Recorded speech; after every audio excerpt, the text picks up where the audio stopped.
Check, check, check, 1, 2. Welcome to Verbal Peak Radio, where we give you a verbal image of life, and we are everyday people going live. I just wanted to touch bases on the story with Ngozi Fulani, right? Said she had mixed feelings after attending an event to celebrate her work and then being asked where in Africa she was from, right? Racial undertones. Why? Because black people get it all the time. Where are you from? Like, you an outsider here, or they'll say, go back to Africa, right? Or they're checking your ethnicity as if you need a pass, or it's a privilege for you to be amongst us, right? Now, the Queen Pal, this is from the Mirror, UK. Queen's Pal quits after asking black woman if she's from Africa at Buckingham Palace, right? Lady Susan Hussey, Prince William's godmother, right, allegedly asked a charity worker, what nationality are you? Where do your people come from? And what part of Africa are you from? Now, racism. You have Prince Harry and Meghan Markle's Netflix documentary that's coming out that's going to touch on racism.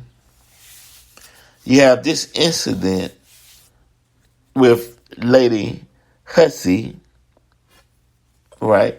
You have the history of British and UK and colonizing parts of Africa, right?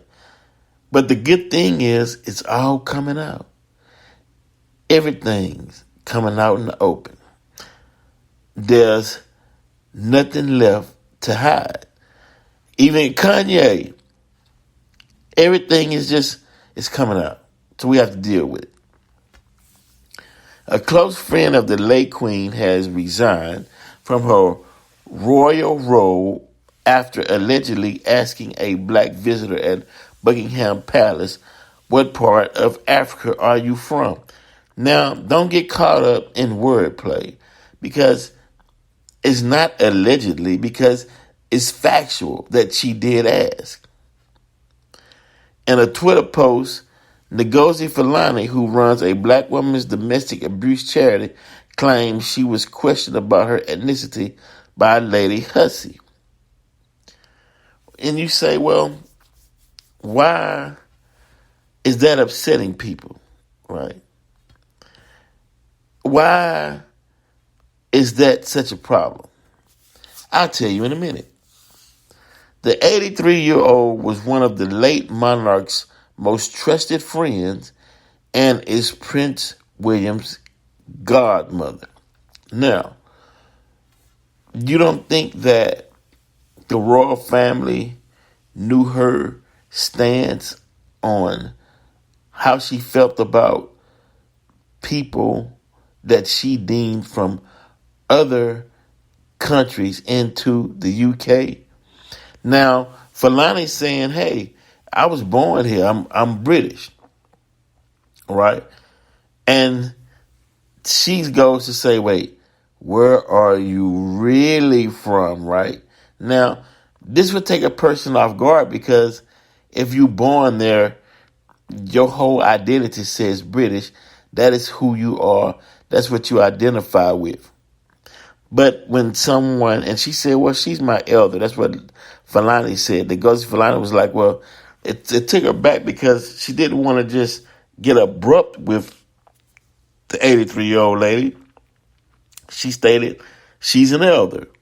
But trust me, when you first hit with racism, right, because that's the farthest thing from your mind, right? You're going about your day, right? Then here comes an idiot with a racial statement, a racial slur, right? Because they have to get it off their chest because they want to demean you and make you feel like you don't belong. So it's a shock first because you're not prepared to come off, well, some people are not prepared to come off the cuff with an answer to reply right back. You know, you taking back for a minute like, damn, is this 83-year-old lady, is she coming for me? You know what I mean? That's how Ngozi was like, damn, she want to tangle? What's going on, right? An investigation has been launched and the palace slammed the unacceptable and deeply regrettable comments. A royal source confirmed Hussey has departed from her honorary role in the household. Ngozi, a charity boss from London, claims Hussey asked her, "Where do you come from?" Now, she's from London. This is a charity boss. She's about business. But it shows how they will put race ahead of business. Like, look, lady, I'm here to do business. I was born in the UK. My parents came in the 50s or whatnot. This is the only place I know. I'm here to do business. Why are you challenging me on my ethnicity? What does that have to do with business? Right? So in the conversation that followed, the member of the household allegedly continued to ask, "What nationality are you?" Right? Wait, where do your people come from? Like, she's an alien or something. And then goes to say, "And what part of Africa are you from?" She also allegedly said, which they have a saying, "I can see I am going to have a challenge getting you to say where you're from. When did you first come here?" Right? She's like, "Man, I'm born in the UK." Eventually, Ngozi says, she replied, "I am a British national. My parents came here in the 1950s." Before Hussey responded with, "Oh, I knew we'd get there in the end. You're Caribbean." Ngozi says she then corrected the aristocrat by responding with, "No, I am of African heritage, Caribbean descent, and British nationality." Mandu Reid, leader of the Women's Equality Party, who was next to Miss Fulani and witnessed the exchange, said they were treated almost like trespassers. That's the point. I got to make you feel a certain way to be around me because in my eye, if you're not white, you're not British. Ms. Reed said, "We really felt, okay, we're being treated almost like trespassers in this place. We're not being treated as if we belong. We're not being embraced as if we are British." She described the exchange as grim and like an interrogation, adding she was really persistent. She didn't take Ngozi's answer at face value. She added, "I have no idea what she was seeking, but the effects of that exchange was that we felt unwelcome. We all felt people like us are not really on a par with other people in the room. It made us want to stay on the periphery of the event. Oh, periphery. Sorry about that. It makes us want to stay on the periphery of the event, meaning stay on the outside of the event. They don't, we're not gonna go in and mingle. We'll just set out on the outskirts of the event and watch from there because we didn't get that warm welcome like, hey, you guys come in and join us. It took us all by surprise. There is no question still. Can't believe I witnessed this firsthand to one of my friends. Lady Susan just exited the conversation when she was done and went to speak to other people, leaving us all utterly shocked.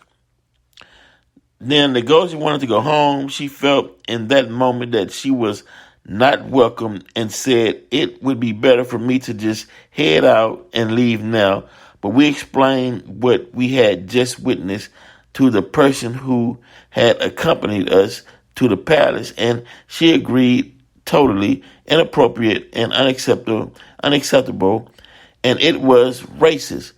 But there wasn't a way in the moment to get any redress or recompense or complain.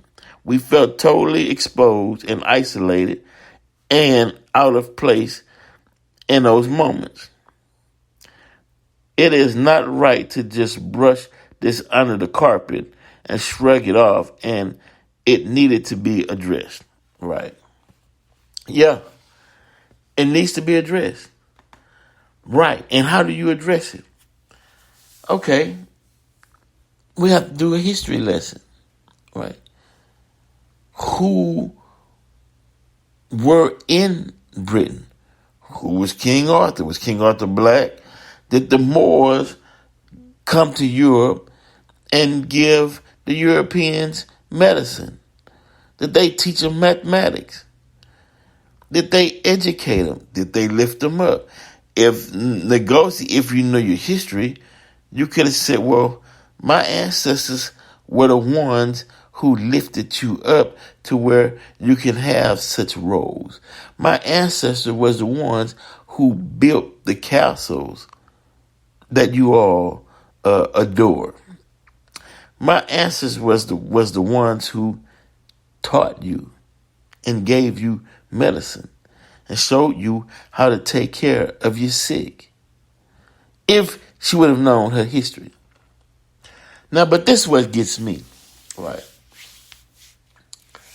Because I had this happen to me before, right? And I could have done the same thing that Lady Hussey did if I wanted to. I had a white guy tell me that he was from South Africa. And then he goes to say, hey, I'm more African than you, right? I could have said, yeah, but where are you really from, right? Where are your people from, right? You walk around here claiming South Africa and you're a South African, but your people had to come there in the past. You're not an original South African. You're not an original South African. You might be a native, and that's only because you were born there. But you're not the original stock of Africa, right?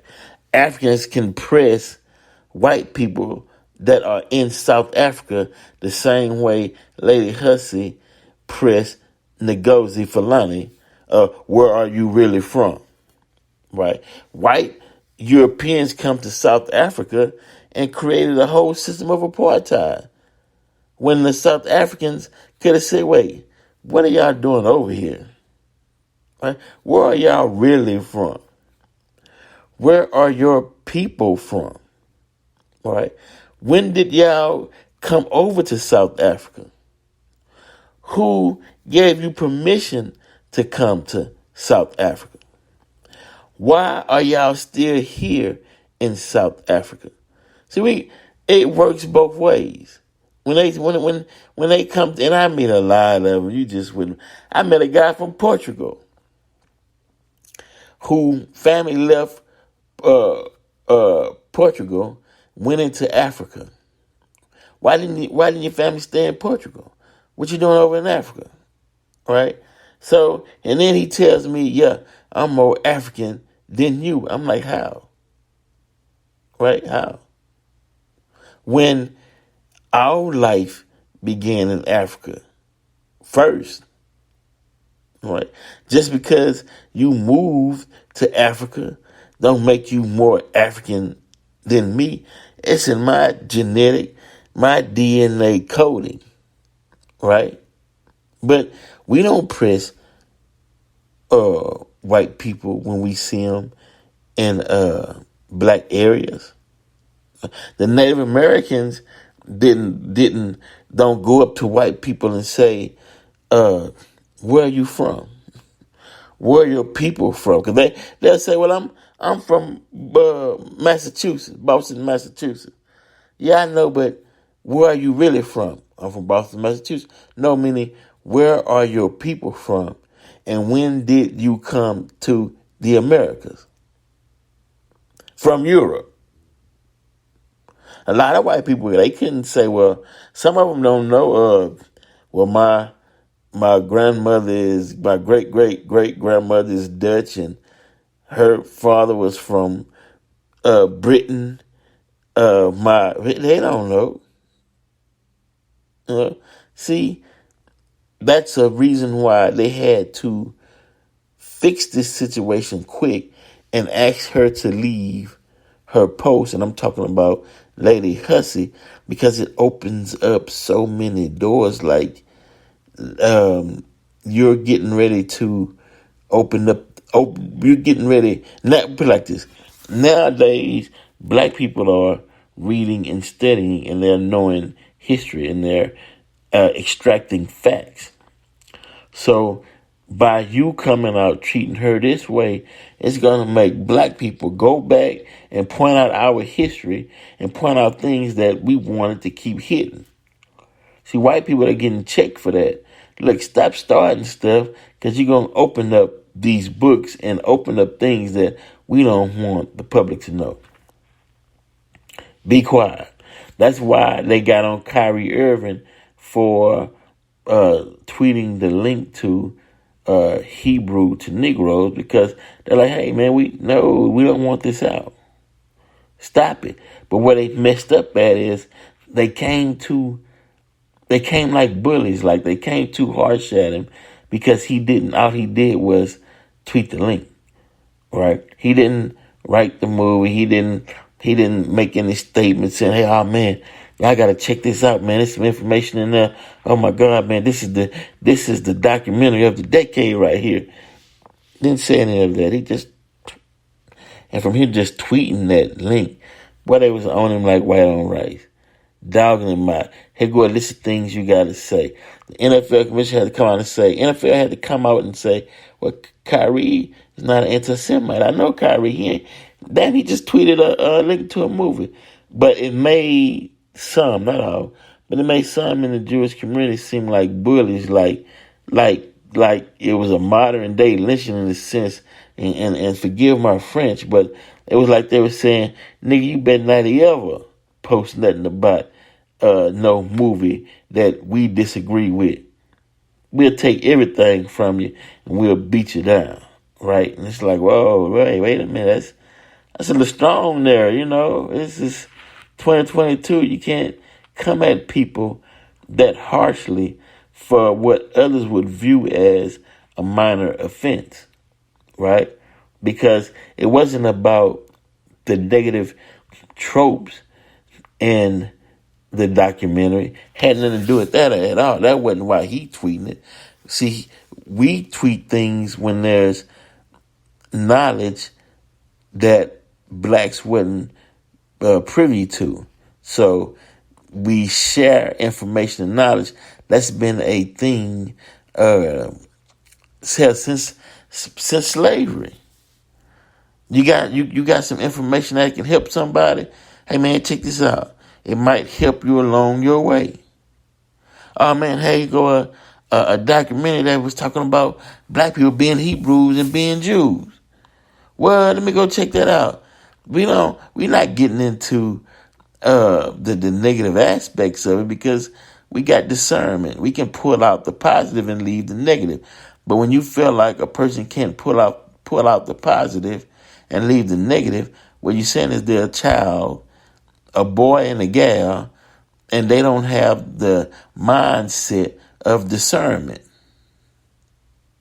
Then that becomes a problem. So when it's something small, just a little advice, just be quiet. Don't say nothing. Just be quiet. And that would have ended the whole deal. But now it blowed up like, man. And it's everywhere. And then Kanye, apparently, which I don't know, but apparently, Kanye had a swastika on the Star of David and was talking. They were saying that he was praising Hitler and whatnot, which I haven't read that yet and I haven't seen it. So this is just what sources was telling me. Wow, it's meaning uh, it, it's out and everything's out in the open and there's nothing left to hide, and you can't. Man, number 13 for USC just broke. Oh, man, he could have kept running. Why you get down? But ran it all the way to about the 13-yard line. USC is wait, whoa, wow. Okay, so anyway, everything's out in the open. There's nothing left to hide. It is what it is, man. I mean, times are just strange. And the funny part about it is, y'all, this is December, right? Going into 2023, which is the number 7. Then you got 2024, which represents the number 8. Then you got 2025, which represents the number 9, and the number 9 means completion. So whatever going on between right now and 2025, I mean, it's just a short window that humanity has to get their shit together. Because it's only going to get worse and worse because everybody into their feelings and everybody's into their emotions and everyone's pointing the finger at you and this and not looking at the big picture. Look, man, the earth is warming up. We actually suffering from climate change, right? And no one can survive without Mother Earth being happy. But y'all understand, let me break this down before I go, but you don't understand about energy and negative energy. Your thoughts travel. Energy travels. Negative, if you have a overabundance of negative thoughts and negative energy reaching into the universe, into the ethers, into the atmosphere, it's going to reflect on how the planet responds. You will see how that it's not pleased with the tornadoes, earthquakes, volcanoes erupting, typhoons, water, hurricanes, and the thing about it is, and I'm sorry, man, one of the worst discoveries or one of the worst thing that was ever created was racism. And I'm going to tell you why before I go. Right. Because human beings are human beings. And then when you say, well, I'm a better human being than you are because I'm white, that creates a whole dynamic of chaos and mischief. And then it allows people to say, well, I can take your land. I can take what you have. I don't have to respect you because I'm white. And Jesus is white. All the angels is white. So I'm better than you. Right. Although some men came up with that ideology and made what Michelangelo and painted Jesus white, wasn't a real depiction of Jesus. But if you tell this story long enough, people start to believe it and they'll start to act on it. Right? Then they'll think that they have the right to oppress others. Right?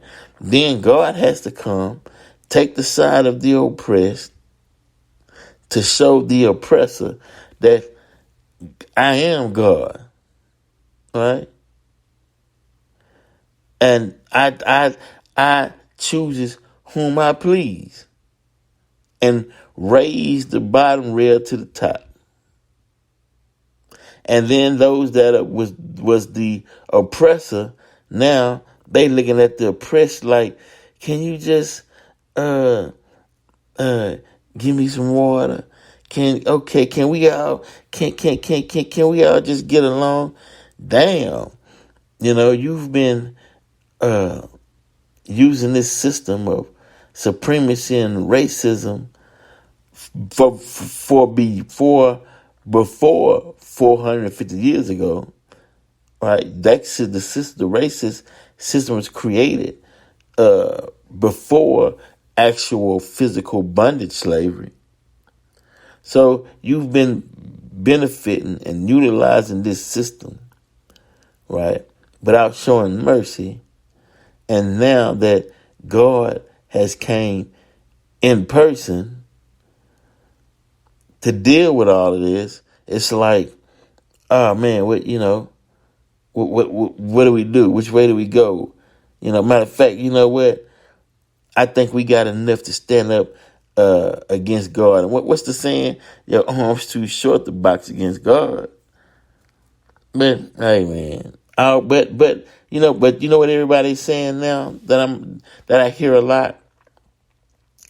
Well, all we gotta do is just sit back and see what happens. Then we'll know who was right and who was wrong.